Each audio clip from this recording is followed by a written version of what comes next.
Muchas gracias por el favor de su atención. Estamos concluyendo esta serie de videos o este estudio sobre la Biblia. Recordemos que estamos estudiando doctrinas fundamentales o doctrinas importantes de la Biblia y comenzamos con la pregunta ¿qué es la Biblia? Y hemos hablado algunos aspectos con referencia al mismo. Hablamos de que en respuesta a ¿qué es la Biblia? Decimos de que la Biblia es la palabra de Dios. Además, hablamos de la inspiración de la Biblia, del tema y del propósito de la Biblia, que tiene un tema y tiene un propósito para nuestras vidas. Hablamos también que Dios se da a conocer y se revela por medio de su palabra, y para ello también estamos llegando al punto de por qué existen 39 libros en el Antiguo Testamento, mientras en el Nuevo Testamento tenemos 27. Hoy estaremos respondiendo a la pregunta por qué, a qué es la Biblia, hablando del canon, y por qué hay una diferencia entre la Biblia de la ICR o la Iglesia Católica Romana y la Biblia de los evangélicos. Los evangélicos tienen más libros, pusieron más libros, perdón, quitaron libros o los católicos añadieron, y hay una disputa ahí, pero muchas veces es por la falta de información con respecto a lo mismo. Por eso vamos a hablar de una controversia dentro de qué es la Biblia. Tenemos que hablar de que existen controversias con respecto a ello, ¿eh? Hay algunas controversias que tenemos que aclarar, ¿va? Primeramente, ¿qué son los apócrifos? ¿Qué son los apócrifos? Cuando hablamos de los apócrifos, hablamos de un grupo en particular o un grupo de libros que son aceptados por la ICR, por la Iglesia Católica Romana, y que son rechazados por el evangelicalismo, por los protestantes, ¿verdad?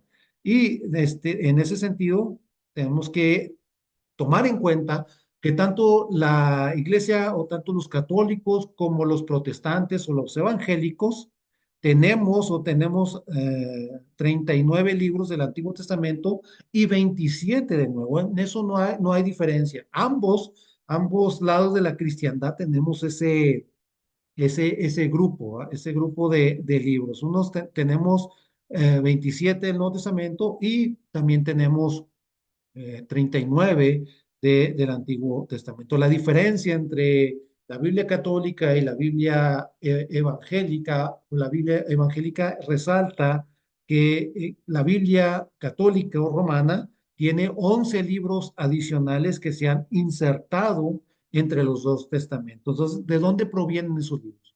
Son distintos a los del Antiguo Testamento porque se han insertado en un apartado distinto al de los del Antiguo Testamento. ¿De dónde provienen estos libros? Bueno, para empezar, tenemos que darnos cuenta, nada más para empezar, tenemos que darnos cuenta que ambas ramas de la cristiandad también reconocemos la existencia de libros que son escritos falsos, escritos, escritos falsos y que nunca podrían aspirar a ser parte de la palabra de Dios, o no podrían aspirar a ser canónicos. Se sabe, por ejemplo, de textos como el libro de Enoc, como la Asunción de Moisés, y algunos libros en el Nuevo Testamento que también no podrían aspirar a ser canónicos, aunque son buenos, como en el caso del pastor de Hermas. Entonces, ambos lados de la cristiandad concordamos con eso, pero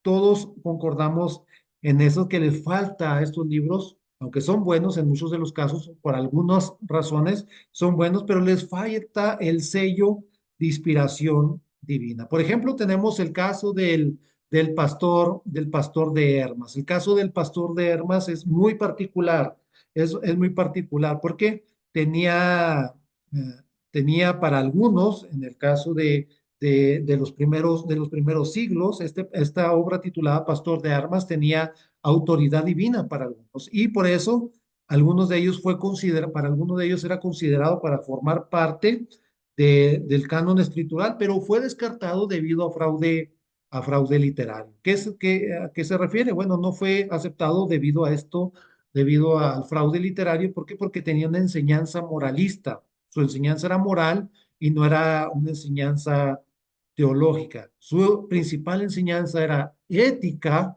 no teológica, por eso no fue aceptado en un principio. La cristología del pastor de Hermas era, era poco ortodoxa. No cuenta, por lo tanto, con una autoridad apostólica, pues los apóstoles, cuando el pastor de Armas escribió, ya habían muerto, ya habían muerto. Entonces, no fue parte del canon, por ejemplo, muratorio. Entonces, no es canónico, pero sí es útil o sí fue útil para su lectura y fue muy popular este libro del pastor de Armas para la iglesia primitiva. Pero también tenemos que reconocer que existe otro grupo de libros que son aceptados por la ICR, Iglesia Católica Romana, y que son rechazados por los evangélicos o por la Iglesia Protestante. Hay otro grupo en ese sentido. Estos libros tienen su origen o dieron su origen en el canon en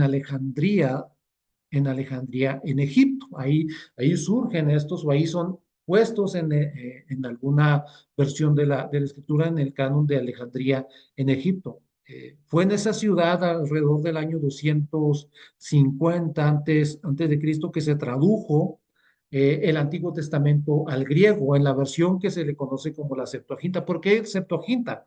Bueno, porque se dice que esta versión del arameo, del hebreo al griego, fue escrita en 70 días por 70 eruditos que se dedicaron a traducir esta Biblia. Entonces, esto nos explica por qué algunos de los manuscritos más antiguos de la Septuaginta que existen en la actualidad, que datan alrededor del siglo IV después de Cristo, contienen estos libros adicionales, esos libros adicionales.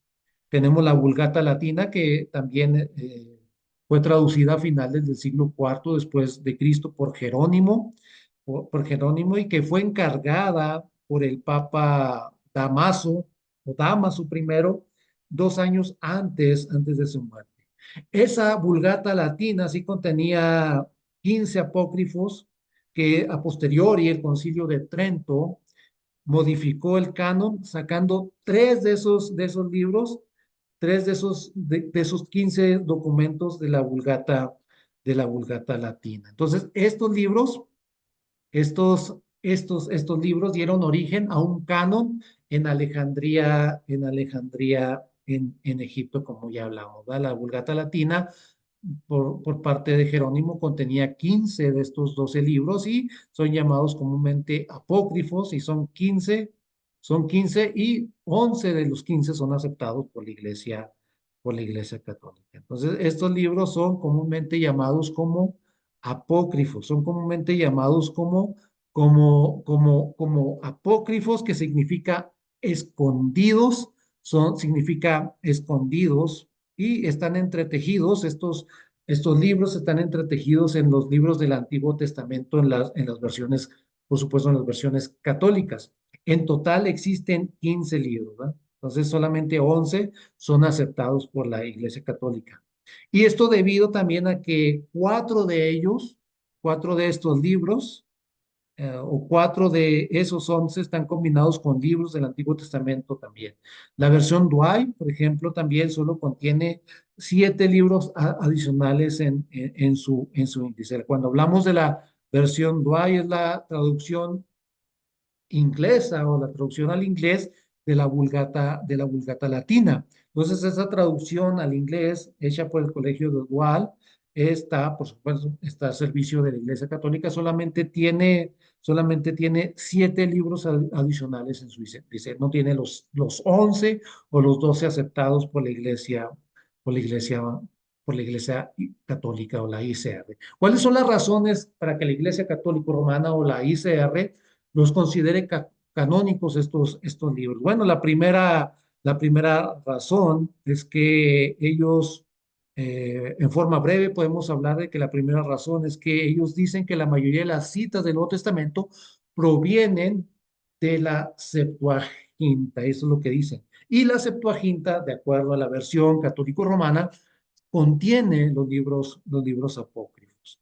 También arguyen que algunos de los primeros padres de la iglesia, muy pocos por cierto, los aceptaron los aceptaron como canónicos. Por ejemplo, Tertuliano y Clemente de Alejandría, entre otros, también ellos dicen, ellos los aceptaron, por lo tanto, también nosotros podemos aceptar. Entonces se dice, incluso ellos arguyen y argumentan para aceptarlos dentro de sus traducciones bíblicas, que Agustín y los grandes concilios como el de Cartago y de Hipona, encabezados por supuesto por San Agustín, los aceptaron, los aceptaron. Finalmente podemos hablar en ese sentido que el concilio de Trento los aceptó, ¿verdad? El concilio de Trento que fue convocado para responder al avance de la reforma, los pronunció como canónicos en el 1546. Recordemos algo importante para reconocer que el concilio de Trento fue un concilio de contrarreforma. Es decir, no era un concilio que iba en contra de la reforma específicamente, sino eh, reformar la Iglesia Católica. Algunas cosas que ellos querían cambiar. El Concilio de Trento, bueno, los aceptó o los pronunció como canónicos en el año 1546. El concilio dijo que si alguno no recibía estos libros en toda su extensión, sea maldito. O sea, produjo una maldición para aquellos que no aceptaran estos libros como canónicos, una anatema, sea anatema. El concilio de contrarreforma es que la Iglesia Católico Romana en aquel siglo XVI hizo un esfuerzo poderosísimo por recuperar el terreno perdido en Europa, pero también para destruir al protestantismo y promover entonces las misiones católico-romanas en las misiones extranjeras. Entonces, el concilio de Trento, convocado en 1545, fue convocado por el Papa Pablo III. Entonces, ¿y cuál era el objetivo del Concilio de Trento? ¿Por qué el Papa Pablo III lo convoca? Bueno, el propósito era investigar y poner fin a los abusos que dieron origen a la reforma. Por supuesto, sí iban contra los reformadores y contra las doctrinas reformadas, pero también tenía que ver con un análisis al interior de por qué surge la reforma. Entonces, la duración no, del Concilio de Trento, los concilios no duraban unos días o una semana probablemente, o unas sesiones, sino la duración era por años. El Concilio de Trento fue llamado en 1545, comienza en 1545, durando 18 años en constantes sesiones hasta 1563. Ahí en este Concilio de Trento destaca Ignacio de Loyola, es un católico muy destacado en este concilio, que es un jesuita que influyó grandemente en este concilio. Los jesuitas tuvieron un papel misionero muy, pero muy importante en la conversión de las razas naturales en México, es decir, en México como resultado vino la evangelización por parte de los conquistadores, gracias también a lo que los jesuitas estaban llevando a cabo en esta evangelización. Por supuesto, hay muchas cosas cuestionables en ese sentido. Bueno, esas son las razones por las cuales los católicos dicen, o la Iglesia Católico Romana, o la jerarquía católica dice, consideramos canónicos estos libros por estas razones. Pero ¿por qué el evangelicalismo o la iglesia evangélica o los protestantes, cuáles son las razones por las cuales se rechazan estos libros adicionales o los libros apócrifos, los libros escondidos o los libros deuterocanónicos que fueron canonizados después? Bueno, la primera razón que podemos arguir para este aspecto, para este respecto, es que aunque hay algunas alusiones en el Nuevo Testamento, los libros apócrifos, por algunos escritores del Nuevo Testamento, por ejemplo, Hebreos, el libro de Hebreos en el capítulo 11, en el verso 35, pudiera ser una cita o se pudiera comparar con el segundo libro de Macabeos 7:12. Sin embargo, aunque se hace alusión a ellos, no se hace una cita directa de ellos. Además, ningún escritor del Nuevo Testamento ni una sola vez se refiere a cualquiera de estos 14 o 15 libros que tuvieran una autoridad divina. No se hace una cita directa de ellos, no se dice como dijo, como se dice en el libro de Macabeos, como dijo Tobías, o como etcétera. No se hace una alusión directa a ellos. Por lo general, cuando se hacía una cita directa del Antiguo Testamento en términos canónicos o en términos de autoridad espiritual, se decía como está escrito en el libro de Isaías, o simplemente como está escrito y se citaba el verso. No se hace una cita directa de ellas o no se hace una cita directa de los apócrifos de ninguna manera en el Nuevo Testamento. También no hay evidencia o no existe evidencia de que estos libros apócrifos estuvieran en la Septuaginta en el tiempo de Jesús. No hay evidencia con respecto a ello que tuvieran en circulación estos apócrifos en el tiempo de Jesús. Los apócrifos no fueron incluidos aparentemente o probablemente, o hay evidencia de ello, que no fueron incluidos por los traductores originales de la Septuaginta, sino posteriormente. Es decir, recordemos que hubo diferentes ediciones de la Septuaginta y de la cual hubo diferencias también entre ellas. No hay evidencia, por lo tanto, de que estos libros estuvieran en circulación en el tiempo de Jesucristo. Cuando Jesucristo cita la Septuaginta, no hay evidencia de que estos libros estuvieran también o fueran parte de la. Se debe entonces recordar que los manuscritos más antiguos de ella o que contienen los apócrifos con respecto a la Septuaginta datan del siglo cuarto después de Cristo, es decir, unos 500 años después, a lo cual comenzó la primera traducción de la Septuaginta. Aún si estuvieron en la Septuaginta en esa fecha tan antigua, en una fecha tan antigua, es notable que ni Cristo ni los apóstoles lo citaran ni una sola vez. Jesús sí citó la Septuaginta, pero nunca citó ningún libro de estos apócrifos. Entonces la Septuaginta fue una edición, recordemos que fue compuesta por motivos culturales, no religiosos. Esa fue la razón por la cual existió esa traducción. Recordemos que Ptolomeo Filadelfo II la ordenó su traducción para incorporarla a su biblioteca de Alejandría, para tenerla junto con todo el acervo cultural de los judíos alejandrinos, es decir, de los judíos egipcios, alrededor del año 280 antes de Cristo, es decir, 500 años después se ven algunas citas más antiguas de la Septuaginta de estos apócrifos. La tercera evidencia es que algunos primeros líderes de la iglesia los aceptaron, pero muchos otros no. La mayoría no los aceptaron estos primeros libros, como Jerónimo, como Atanasio, como Orígenes, para nombrar solamente unos cuantos. Y ellos hablan, o la ICR habla acerca de que Jerónimo y los concilios que estaban dirigidos por él los aceptaron. Bueno, la evidencia de que Jerónimo los aceptó es muy ambigua en el mejor de los casos, de la mejor manera que pudiéramos hablar con respecto a ello. Por un lado, este, este Agustín, perdón, omite Baruch, pero sí incluye el primer libro de Esdras, que es aceptando uno y rechazando otro en oposición directa al Concilio de Trento, que aceptó ambos. Entonces, por otro lado, también parece que él cambia de opinión más tarde en cuanto a la validez de los apócrifos. Por un lado, primero los acepta y después, al parecer, cambia de opinión.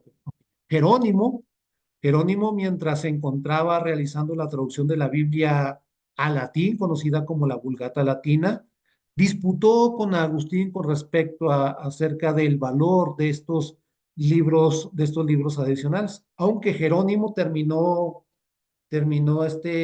no quiso traducirlos en un principio, terminó haciendo una traducción apresurada de estos libros, pero siempre los mantuvo separados de su traducción de la Biblia, de la Vulgata. Mientras Jerónimo estuvo vivo, estos libros estuvieron separados de su Vulgata latina. Fue, sin embargo, hasta después de su muerte que estos libros fueron incorporados a la traducción latina de la Biblia, es decir, a la Vulgata. Entonces, ellos hablan de que Agustín los aceptó, o San Agustín los aceptó, pero como ya mencionados, argumentó a favor de ellos en un principio, aunque más tarde pareció cambiar de opinión y dijo, son libros espirituales, de alguna manera, son una especie de canónicos o les atribuye un carácter canónico a estos libros, pero secundario.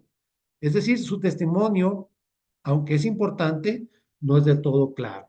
Sí, Agustín parece que se retrató y dijo, sí son canónicos, pero en un papel secundario, tan un paso abajo de los demás libros de la Biblia. ¿Por qué lo rechazan los evangélicos estos libros? Bueno, la iglesia, algo que también tenemos que tomar en cuenta es que la Iglesia Católica Romana, o la ICR, establece o estableció una distinción entre los apócrifos y los otros libros de la Biblia, del Antiguo Testamento, por supuesto, antes, antes de la Reforma. Por ejemplo, el cardenal Cayetano, quien se opuso a Lutero en Augsburgo, publicó en 1518, él publica un comentario sobre todos los libros históricos auténticos del Antiguo Testamento. Ya había surgido la Reforma. Él arguye contra Lutero en 1518 y entonces hace estos comentarios de los libros del Antiguo Testamento. Sin embargo, en su comentario no estaban incluidos los apócrifos. Otra razón es que el primer concilio oficial de la iglesia romana o la ICR que ratificó estos libros fue el concilio de Trento, llamado en 1545, y que ratifica estos libros en el 1500, en el año 1546. Entonces, ¿cuándo fue esto? Tan solo 29 años después de que Lutero clava sus 95 tesis en la puerta de la iglesia de Wittenberg. Después de eso, entonces la iglesia,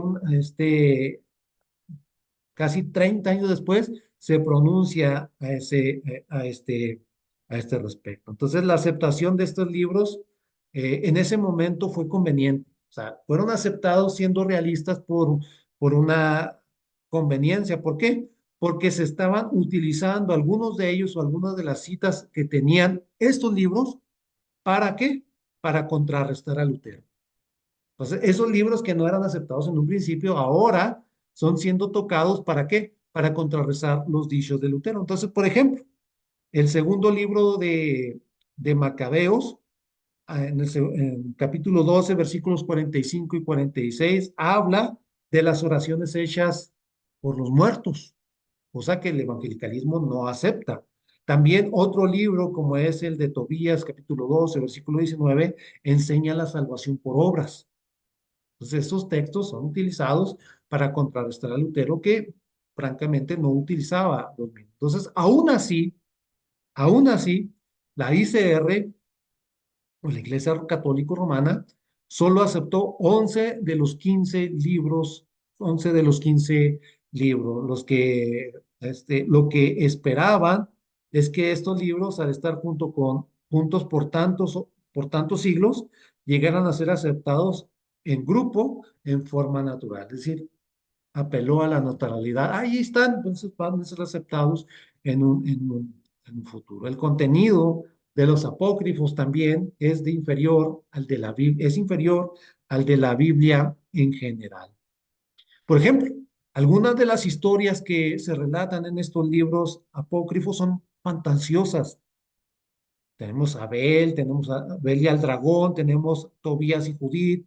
Todos estos tienen un sabor de leyenda, dan un sabor a leyenda. Y los autores de estos libros incluso dan sugerencia a lo largo del texto, sugieren de qué, de que el texto no debe tomarse en serio, cosa que un libro sagrado, un libro inspirado no hace.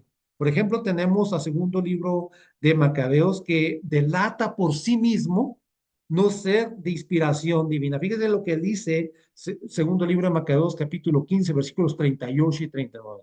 Si así está concluyendo su obra, este libro de Macabeos. Si está bien escrita y está ordenada, esto fue lo que me propuse. Si es mediocre y sin valor, solo fue lo que pude hacer.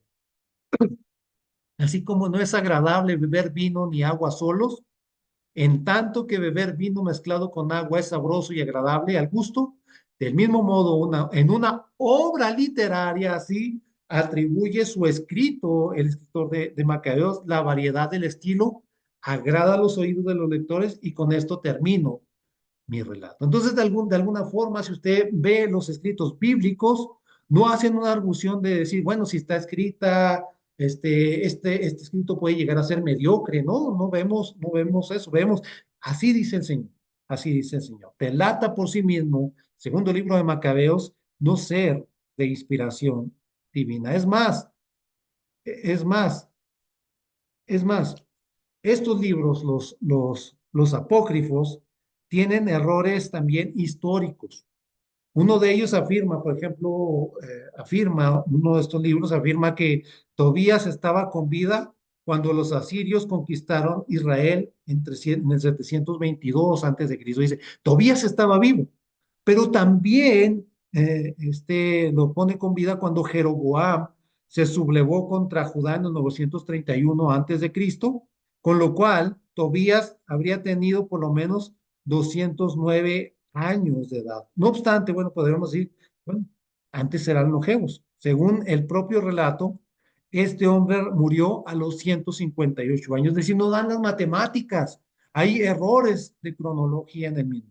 Cuando vamos al libro de Judith, ahí el libro de Judith habla que Nabucodonosor o acerca de Nabucodonosor como rey de Nínive en lugar de ser el rey de Babilonia. Entonces hay errores geográficos, errores históricos, hay errores en cuanto a fechas también. Entonces, estas imprecisiones que les he detallado también son incompatibles con la doctrina de la inspiración total de la Biblia, de la cual enseña que Dios inspira el libro y este libro queda libre de todo error. Entonces, parece que no tiene eso estos libros. Entonces, los apócrifos nunca fueron parte tampoco, por último y más importante, eso es lo más importante, los apócrifos nunca fueron parte del canon de hebreo del Antiguo Testamento.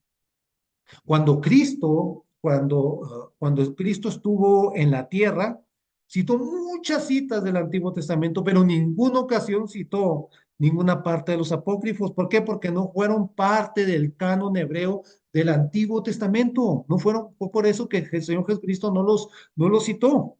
En el tiempo incluso del Señor Jesucristo, había 22 libros en el Antiguo Testamento, pero el contenido era idéntico al de los 39 libros de nuestro Antiguo Testamento. Ya hablamos del por qué, porque algunos libros eran considerados como uno solo, como en el caso de los profetas menores, que era el libro de los 12, por ejemplo, y algunos otros así también son. Entonces, algo importante también es que Génesis era el primer libro del canon hebreo y el segundo libro de Crónicas era el último del canon hebreo.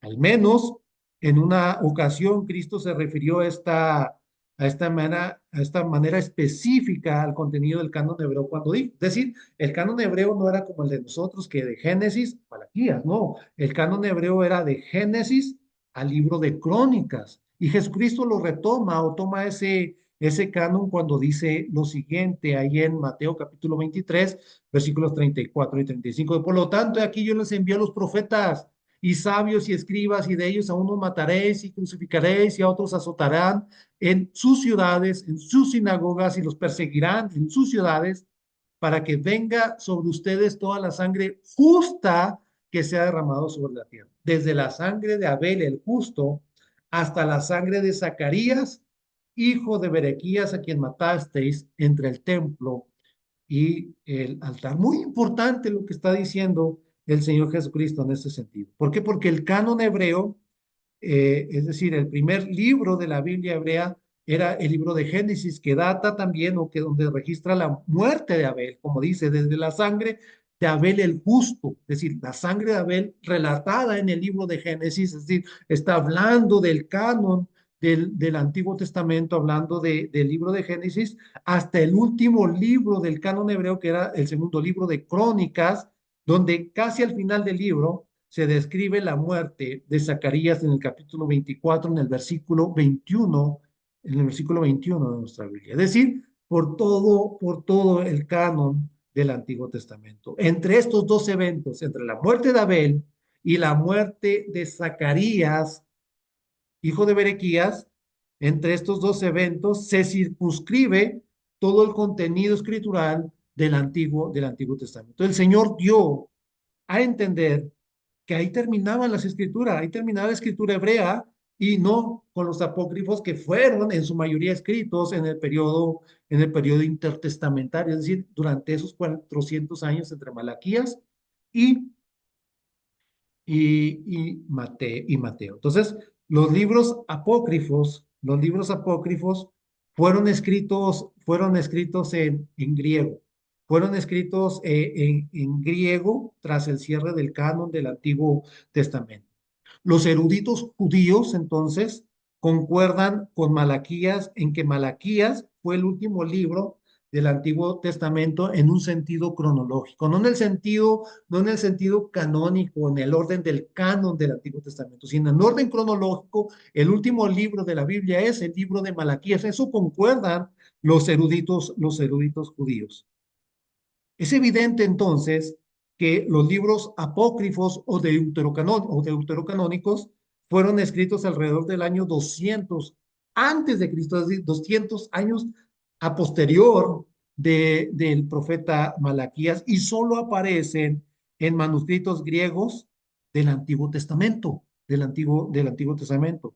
Entonces, puesto que Cristo no los aceptó, los libros bueno, Cristo solo aceptó los libros que tenemos y no aceptó, por lo menos, y ni siquiera los mencionó, los libros apócrifos, y Cristo solamente aceptó los libros que tenemos nosotros, los 39 libros o los 22 del canon hebreo, del Antiguo Testamento, que tenemos en la actualidad.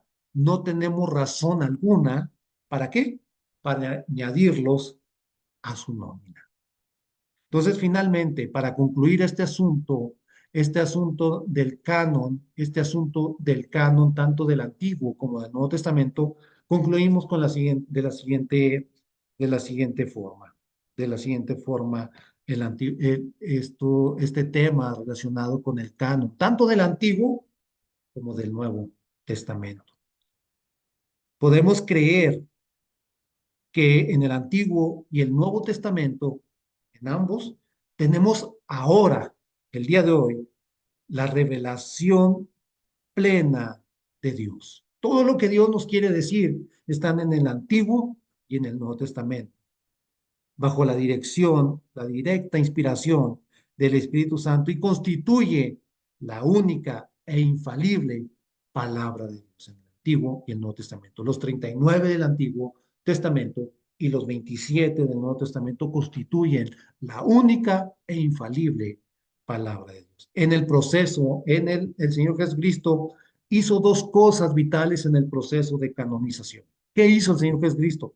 Primeramente, autenticó el Antiguo Testamento tal y como lo tenemos en nuestras versiones de la Biblia, pero también prometió la actividad del Espíritu Santo para hacer posible lo que llegó a ser el Nuevo Testamento. Autenticó lo que ya estaba y predijo lo que iba, lo que iba a venir. Hermanos, la Biblia, finalmente termino con esto. La Biblia es canon para el pueblo de Dios. Es el canon que establece y garantiza el pacto o la alianza del Señor Redentor en todos o con todos sus redimidos. Podemos confiar entonces en la palabra del Señor. Podemos confiar que en la Biblia tenemos todo lo que nosotros necesitamos para crecer en lo que Dios tiene para con nosotros. Reconocemos que tenemos los libros que Dios quiso que tuviéramos. Reconocemos en el canon que Dios estableció estos libros para nuestra edificación, para nuestro crecimiento y para la maduración de nuestro carácter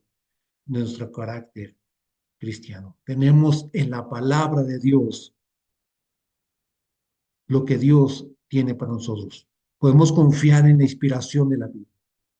Podemos reconocer que a través de la Biblia Dios se revela a nosotros y Dios se da a conocer y aún nos da a conocer quiénes somos nosotros en realidad y la necesidad que usted y yo tenemos de entablar una relación con Dios por medio de Jesucristo.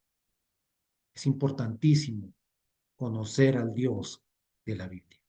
Es importantísimo que tomemos la Biblia como lo que verdaderamente es, el mensaje especial de Dios para cada uno de nosotros.